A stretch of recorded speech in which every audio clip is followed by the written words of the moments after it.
చెప్పినటువంటి 7 మాటలు ఆయన ప్రార్థన పూర్వకంగా తన హృదయంలో నుండి వచ్చినటువంటి ఆ హృదయంలో యేసు ప్రభు హృదయంలో ఉండేటటువంటి మాటల్ని ఆయన మనతో మాట్లాడారు.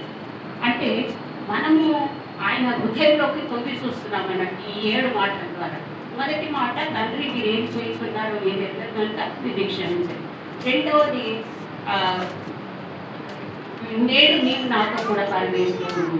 లాస్ట్ది సమాప్తమైనది అనేటటువంటి 7 వాక్యాలు ప్రభు యొక్క హృదయంలో ఉండేటటువంటి అంతరంగంలో ఉండేటటువంటి డోర్స్ అన్నది. అంటే డోర్స్ ఓపెన్ అవుతాయి.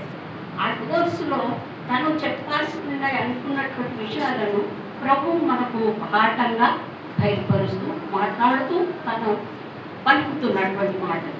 ఏమైనా చివరి మాటలు చాలా మూల్యమైనటువంటి. ఎందుకంటే ఒక మనిషి జీవితంలో ప్రభువు తన జీవితం చాలా షార్ట్ జీవితం. 33 సంవత్సరాలే ఈ లోకంలో జీవించాడు, 33.5 సంవత్సరాలు. కానీ జీవించినప్పటి సంవత్సరంలో ఆయనకు ఉండేది ఒకటే పరికల్పం, నా ప్రజలను రక్షించుకోవాలి, నేను రక్షణార్థమే నేను ఈ లోకానికి వచ్చాను, వీళ్ళ బాధ్యత నాకు ప్రభు అప్పు చెప్పాడు అనేటటువంటి లక్ష్యంతో ప్రభు ఈ లోకానికి వచ్చాడు. అది ఆ కోరికతో ప్రభు ఇతరులు బాధపెట్టు దివారాత్రము దినమంతా సేవ చేసి రాత్రంతా ప్రార్థనలో ఉన్నాడు. అంటే తన జీవితం అంతా సేవకి. అది ఏ మాత్రం కూడా సుఖపడలేదు. ఒక గొప్ప ఇంట్లో పుట్టలేదు. ధనవంతుడు అయి ఉండి కూడా సర్వము సృష్టికర్త అయి ఉండి కూడా ఒక పేద గర్భ కన్య మరియు గర్భంలో ఆయన జన్మించాడు. పాపరహితుడుగా జన్మించాడు. నీతిమంతుడు. ఆయన ఎవరు? నీతిమంతుడు. ఆయనే మనల్ని క్షమించడానికి, మన పాపములను నిమిత్తము పరలోకం గురించి భూలోకానికి వచ్చాడు. వచ్చిందే తన పర్పస్ ఏంటి? రక్షించాలి, ప్రజల్ని రక్షించాలి. ఈ శిలువ మరణం అనేటటువంటి చాలా భయంకరమైనటువంటి. ఎందుకంటే ఆ శిల్ప మరణం ఎవరికి వేస్తారంటే ఎవరైతే తప్పు చేస్తారో వాళ్ళకు మాత్రమే, లేకుంటే బీద వాళ్ళకు, లేకుంటే దాసులకి ఎవరైతే ఉంటారో ఆ దాసులకు ఈ శిలువ మరణాన్ని వేస్తారు. మంచి వ్యక్తులకు, ఆ పౌరసత్వం కలిగినటువంటి వారికి శిలువ మరణం విధించారు. కానీ పనికి వారికి ఆ శిక్షణ ఇస్తారు. మన దేవుడు తాను ధనవంతుడై ఉండి, సర్వాధికారి అయి ఉండి, మన నిమిత్తము దరిద్రుడుగాను, దాసుడుగాను శిలువ మరణం పొందాడు. అంటే ఆ శిలువ మరణానికి పొందడానికి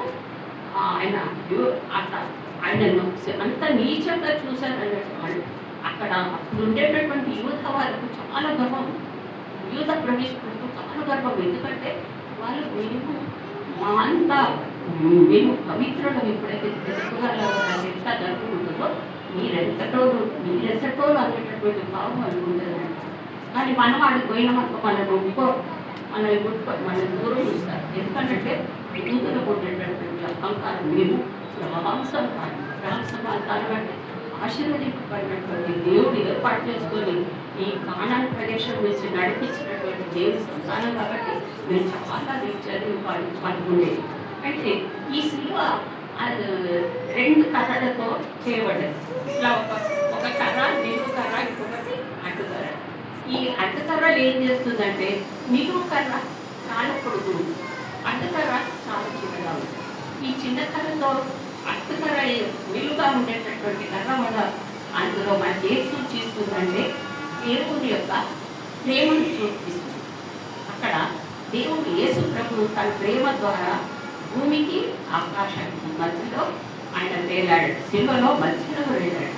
అంటే మనము భూమికి చెందినటువంటి వాళ్ళము, దేవుడు పైలకు చెందినటువంటి వాడు. యేసు ప్రభు పైలోకానికి చెందినటువంటి వాడు.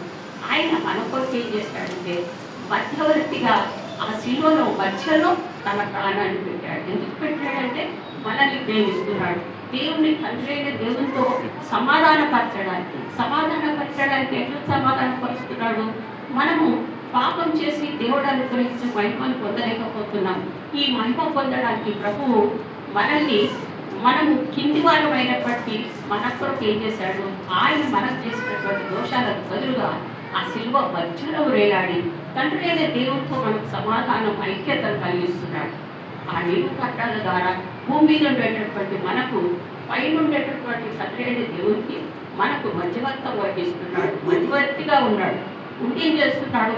మన పాపంలో మన దోషాలను అన్ని తండ్రి అయిన దేవుడికి చెప్తున్నాడు. తండ్రి మీరు ఏం చేస్తున్నారో వీళ్ళకి తెలియక చేస్తున్నారు ప్రభు, వారిని క్షమించు అంటే ఆ శిలువలో అంత కష్టపడుతూ ఆ ఎండలో తిండి లేదు, 4 సభలు తిరిగాడు. ఆయన కాదంటాడు, హేరోదు కాదంటాడు, హీరోదు నా దగ్గర కాదంటాడు, హీరోదు పిలాత కాకుండా మళ్ళీ హేరోదు దగ్గర పోతాడు. ఇట్లా ఆయన ఆ 6 చోట్లలో శిలువలో వేయబడకుండా తీర్పబడ్డాడు. తర్వాత 39 దెబ్బలు కొరడా దెబ్బలు పడ్డాడు. ఆ కొరడా దెబ్బలంతా వీపంతా రాసుకొని ఉన్నాయి. అవన్నీ శిలువలు పట్టుకొని ఆ బరువైన శిలువలు మోస్తున్నాడు. మరి ఆ శిలువలో ఉండి కూడా మన విషయం ధ్యానిస్తున్నాడు. ఈ అడ్డుతరణ ఏం సూచిస్తుందంటే సమాధానంతో సహోదరులతో మనకు ఐక్యత సమాధానం పరచడానికి ఆయన సూచిస్తున్నాడు. ఈ అడ్డుకర్ర అంటే ఈ పక్కన ఉండేటటువంటి శిష్యుల్ని క్షమించాడు, ఈయన కూడా క్షమించాలనుకుంటు, కానీ ఆయన లోబడలేదు. శిలువలో ఆయన తన యొక్క లోబడి అంటే ప్రభు సమర్పించుకునేటటువంటి తత్వం ఆయనకు లేదు. ఆయన ఏమనుకుంటూ నీవు రక్షింపబడు నీకు మమ్మల్ని కూడా దించాడు. ఈ లోకం విషయం మీద వస్తున్నాడు కానీ పరలోకం విషయం. అట్లాగే మనకు కూడా మన చుట్టుపక్కల ఉండేటటువంటి వారికి ఈ అడ్డుకర సూచిస్తుందంట. మన తోటి వాళ్ళతో మనం సమాధానంగా ఉండాలి. తర్వాత మనం ఐక్యంగా ఉండాలి. దేవుని బిడ్డలమైనటువంటి మనలో భేదాభిప్రాయాలు ఉండదు, అందరము ఒక్కటే, మనకు ఏలాంటి భేదాభిప్రాయం ఉండదు అనేది సూచిస్తున్నాడు. అయితే ఇక్కడ కూడా ప్రార్థన చేస్తున్నాడు. ఆ ఆఖరి కడయలు కూడా తను ప్రభువాన్ని ఏమని ప్రార్థన చేస్తున్నాడు, తండ్రి మీరు ఏం చేస్తున్నారు, మీరు ఎదురు అంటే మన విషయమైనటువంటి ఆలోచన ఆయనకు అంతగా ఉంది చూడండి. అయితే ఈ యొక్క శిలువ ఈ అడ్డుకర్రల నుంచి మనం నిలువుకర్రల నుంచి నేర్చుకున్నాము. తర్వాత వచ్చేసి పరలోకమందున్న మా తండ్రి నీ నామం పరిశుద్ధపరచబడుగా అంటే తండ్రిని మహిమపరుస్తున్నాడు. ఆయన తన జీవితంలో ఏ విషయం ఉన్నా, ఏ విజ్ఞాపన ఉన్నా కానీ ఏమంటుడు తండ్రితో షేర్ చేసుకుంటున్నాడు. ఏంటి తన డెస్టినేషన్, తండ్రి యొక్క చిత్త ప్రకారం ఈ లోకానికి వచ్చాడు. తండ్రి యొక్క చిత్తాన్ని నెరవేర్చడానికి ఈ లోకంలో ఉన్నాడు. మరి పోయేటప్పుడు కూడా తను ప్రార్థన చేస్తూ ప్రభుని ఏమని విజ్ఞాపన చేస్తున్నాడంటే, తండ్రి పరలోకమందున్న మా తండ్రి ఈ నామం పరిశుద్ధపరచబడుగా అని చెప్తున్నాడు. అట్లాగే మనకు పరలోకమందు ఉన్నాడు తండ్రి అనే దేవుడు. ఆయన సర్వ సృష్టికర్త, ఆయన యొక్క కుమారుడు యేసుక్రీస్తు ప్రభువు. మరి ఆయన ఏం చేస్తున్నాడు, పిల్లలు ఆయన పిల్లలు ఎవరు, తండ్రిని పిలిచినప్పుడు కుమారుడు ఉండాలి కదా. మరి ఎవరు కుమారులు అంటే మనమే. మనము ఎట్లా దేవుడు మనకు తన కృప అనుగ్రహించాడు. ఎందుకంటే యోహాను సువార్త 1వ అధ్యాయం 12వ వచనంలో ఎందరైతే దేవుని వాక్యాన్ని అంగీకరించి ఆయనకు లోబడి ఉంటారో మరి అందరికీ ఏముంది, దేవుని పిల్లలకు అధికారం అనుగ్రహించండి. ఎవరైనా చదివించండి. యోహాను సువార్త 1వ అధ్యాయం 12వ వచనం. వారికందరికీ అనగా తన నామమందు విశ్వాసం ఉంచు వారికి దేవుని పిల్లలవుటకు ఆయన అధికారం అనుగ్రహించాడు. మనకు దేవుని పిల్లలవుటకు అనుగ్రహించాడు. అంటే దేవుని కుమార్తెలవుటకు అక్కడ ఏకవచనం వాడలేదు, బహువచనం వాడలేదు, లింగవచనం వాడలేదు. కాబట్టి కుమారులు అంటే అందరూ వస్తారంట, ఆడవాళ్ళు వస్తారు, మగవాళ్ళు వస్తారు. ఈ అర్థంతో మాట్లాడారు. అయితే మత్తయి సువార్త 6:14 చూస్తే ఒక నిమిషం చదవండి వాక్యం. మత్తయి సువార్త 6:14.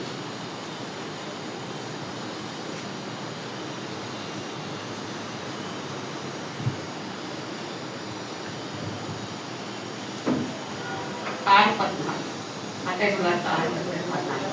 మనుష్యుల అపరాధములను మీరు క్షమించిన యెడల మీ పరలోకపు తండ్రి మీ అపరాధములను క్షమించును. మన పక్కన ఉండేటటువంటి వాళ్ళు క్షమిస్తే ఆ అపరాధాలు ప్రభు మన అపరాధాలను కూడా క్షమిస్తూ ఉంటుంది. అంటే దేవుడు క్షమాపణ కలవాడు, కానీ మనం కూడా ఒక బాధ్యత అప్పగించాడు. ఏం బాధ్యత ఆయన అప్పగించాడంటే మనం చేసినటువంటి అపరాధాలు, మనం ఎవరైనా ద్రోహం చేస్తే వాళ్ళని ఏం చేయాలంట, మనం క్షమించమని ప్రభుని అడగాలన్నట. ఆ క్షమించినప్పుడు మాత్రమే మనకు తండ్రి యొద్ద నుండి క్షమాపణ దొరుకుతుంది. అట్లాగే మత్తయి సువార్త 5వ అధ్యాయము 43వ వచనం ఒక వచనం. నీ పొరుగువాని ప్రేమించి నీ శత్రువును ద్వేషించమని చెప్పబడిన మాట మీరు విన్నారు కదా. నేను మీతో చెప్పినదేమనగా మీరు పరలోకమందున్న మీ తండ్రికి కుమారుని ఉండినట్లు మీ శత్రువులను ప్రేమించుడి, మిమ్మల్ని హింసించు వారి కొరకు ప్రార్థన చేయు. Yes. మిమ్మల్ని ద్వేషించే వారి కొరకు ప్రార్థన చేయాలంట. వాళ్ళు ఏం చేయాలంట? వాళ్ళు మనల్ని హింసిస్తుంటారు, ఏం చేయాలా? అట్లా వాళ్ళని శపిస్తే మన ప్రభు కూడా మన అపరాధాలను క్షమించాడు. అంటే మనం వాళ్ళను ప్రార్థన చేయాలండి, వాళ్ళకు ప్రార్థన చేయమని చెప్తున్నాడు. అంటే ఇప్పుడు కూడా మనము ప్రభు సన్నిధిలో ఆయన కొరకు మనం ప్రార్థన చేసి నిత్యం ఆయన సన్నిధిలో మనం ప్రార్థన చేసినప్పుడు దేవుడు మన అపరాధాలను క్షమిస్తాడు. మన తండ్రి మేము చిన్నప్పుడు స్కూల్లో చదువుకునేటప్పుడు ఈ వాక్యము మాకు మత్తయి సువార్త 5వ అధ్యాయం 43 నుంచి 48 వరకు మా అసెంబ్లీలో చదివించేవారు. మా క్రిస్టియన్స్ రోజు వచ్చేది, ముస్లిమ్స్ రోజు, హిందువులకు రోజు, 3 రోజులు ఉండేది. అంటే అక్కడ చెప్పేవాళ్ళని ఈ వాక్యం తప్పకుండా చదివేవారు, పాటలు పాడేవాళ్ళు. తర్వాత ఈ వాక్యం తప్పకుండా చదివేవాళ్ళు. ఈ అంటే ఇంటి ఇందులో గొప్ప మర్మం ఉందన్నట్టు. 5వ అధ్యాయం మత్తయి సువార్త 5:43 నుంచి 48 వరకు మీ అపరాధాలను మా అపరాధాలను క్షమించి మేము ప్రేమించే వారిని ప్రేమిస్తే మీరు ఏం చేసినట్టు, ఏం చేయనట్టు, వాళ్ళకి పెడితే మీకు ఏం లాభం వస్తుంది, ఏం రాదు, బీదలను కనికరించండి, బీదల మీద వాళ్ళు క్షమించమని ప్రభు అంటున్నారంటే ఇంత దయగల దేవుడు మన ప్రభు. చూడండి, శిలువ మీద ఆయన ఆఖరి మాట కూడా మన కొరకు ప్రార్థన చేస్తున్నాడు. మన మొదటి మాట ఆయన హృదయంలో నుంచి వచ్చినటువంటి మాట ఏమంటున్నాడు? మీరు ఏం చేస్తున్నారు మీ దగ్గర అంటే మీరు చేసేటటువంటిది వారికి తెలియదు. సర్వ సృష్టికర్త అయినటువంటి సృష్టికర్తను ఏం చేస్తున్నారు? సిలువ వేసి ఎంతో అపహాస్యం చేస్తూ నవ్వుతూ వాళ్ళు సైనికులైతే ఆ రోమ సైనికులు చాలా క్రూయంగా ఆయన హింసిస్తారన్నట్టు. ఆ బాధ ఆయన ఎట్లా భరించాడో కానీ ఆ బాధ భరించలేకనే తండ్రికి ఎలుగెత్తి మొదలుపెడుతున్నాడు. మనము సిలువ ద్వారా ఈరోజు నేర్చుకునేది ప్రభు యొక్క శ్రమలు పడుతూ మనల్ని ఏమంటున్నారు? వాళ్ళు క్షమించమంటున్నారు, ఆ కింద ఉండేటటువంటి వాళ్ళని క్షమించమంటున్నారు. శిశువులు పరిగెత్తిపోతున్నారు, ఆయన మరణకు అప్పగిస్తున్నారని. మరి తర్వాత ఆయన నమ్ముకున్నటువంటి వాళ్ళు కూడా అందరూ విడిచిపెట్టిపోయారు. ప్రభువుకు ఆయన ఇద్దరు బంధువులు మాత్రమే, ఆయన ఒక తల్లి చెల్లెలు వాళ్ళు మాత్రమే ఉండి ఆ ప్రభు ఒక ప్రియమైనటువంటి శిశువు మాత్రమే అక్కడ ఉన్నాడు. ఈ కష్ట సమయంలో ప్రభు మన కొరకు కూడా విజ్ఞాపన చేస్తున్నాడు. మనం ఎంత చెడ్డవాళ్ళం, మన పాపంలో క్షమించడం ఆయన పరలోకం నుండి దిగి వచ్చాడు కాబట్టి ఆయన కర్తవ్యాన్ని నెరవేర్చాడు. మరి ఈ సిలువ వల్ల మనకి ఏమని దేవుడు మాట్లాడుతున్నట్టు, సిలువ ఉంది కదా మనకు రక్షణ కలిగింది. రక్షణ అంటే ప్రభువు ఆయన పరలోకానికి ఒక ద్వారం తెరిచాడు. తర్వాత మనకు అందరికీ ఈ క్షమాపణ క్షమించడం వల్ల ప్రభు క్షమించకపోతే మన పాపములు అలాగే నిలిచి ఉంటాయి. అంటే మనం కూడా మన ఎవరైతే శత్రువుగా ఉంటారో వాళ్ళ కొరకు మనం ప్రార్థన చేయాలి, వారిని క్షమించాలి. ఆ ప్రకారాన్ని దేవుడు మనల్ని కూడా క్షమిస్తాడు, మనకు ఉంటాడు. శిల్వ ద్వారా మనకు రక్షణ, సమాధానం ఈ రెండు దేవుడి ద్వారా కలిగినాయి. తర్వాత ఈ శిల్వ మరణం ద్వారా లేఖనాల నెరవేర్పంటే పరిశుద్ధ గ్రంథంలో ఉన్నటువంటి ఇంతకుముందు 22వ కీర్తనలో యేసుప్రభు గురించి దావీదు మహారాజు ఎప్పుడో చెప్పాడు. ఆయన మన కొరకు సిలువలో మరణిస్తాడని, రక్షకుడుగా వస్తాడని యెషయా ప్రవచనంలో కూడా 53లో మనకు సిలువ మరణాన్ని గురించి ప్రవచనం చెప్పారు. ఆ ప్రవచనం లేఖనము ఆయన అది జకర్యా ప్రవచనంలో కూడా ఏమని చెప్తున్నాడు? నా కాపరి మీద పడము, ఖడ్గ మన కాపరి మీద పడము, శిష్యులు చెదరైపోతారు, గుర్రలన్నీ తప్పించుకొని పోతాయి అని చెప్పేటటువంటి వాక్యం అన్నీ కూడా నెరవేరింది. తర్వాత 3వ లాభం ఏంటిదంటే అందరికీ ప్రవేశం. ఎవరికి ప్రతి ఏ వ్యక్తికైనప్పటికీ కూడా ప్రవేశం ఉచితంగా లభించింది. అంటే మనకు ఏ శిక్ష విధి లేకుండా మన ప్రభువు మనకు బదులుగా మరణించాడు. మన పాపంలో నిమిత్తము మన కొరకు ఆయన ప్రాణం అర్పించి మనల్ని రక్షించాలనేటటువంటి ఏకైక లక్ష్యంతో ప్రభువు మనకు మరణించాడు. ఈ యొక్క అవకాశం ప్రభుత్వం చిన్న ప్రారంభం చేసుకుంటాం. ప్రభా నీ వాక్యం ద్వారా మాట్లాడినందుకు స్తోత్రాలు చెల్లిస్తున్నాను. ప్రభా నీ యోగ్యమైనటువంటి మాటలు నీకు మమ్మల్ని క్షమించకపోతే ప్రభా లేదు ప్రభా మేము ప్రవేశించలేదు ప్రభా. నీవు మరణించడం ద్వారా పరలోక తెరవబడ్డారు ప్రభా. అందరికీ పేదవారు, గొప్పవాళ్ళు, ఆడవాళ్ళు, మగవాళ్ళు, అర్థం చేస్తారు. యూదులు అని, సామాన్యుడని వేద సంస్కరణ చేసుకుంటారు. అన్యులకు అందరికీ పర్మిషన్ కలిగజేసిన ప్రభా. ఇంత మంచి అవకాశం వచ్చినంత ఉండడానికి నేను మాట్లాడడానికి స్తోత్రం చేస్తూ మాకు దీవెన కనుక ఆశీర్వాదకరంగా ఉండడానికి సహాయం చేయండి. యేసు నామములో ప్రార్థిస్తున్నాము తండ్రి. ఆమేన్.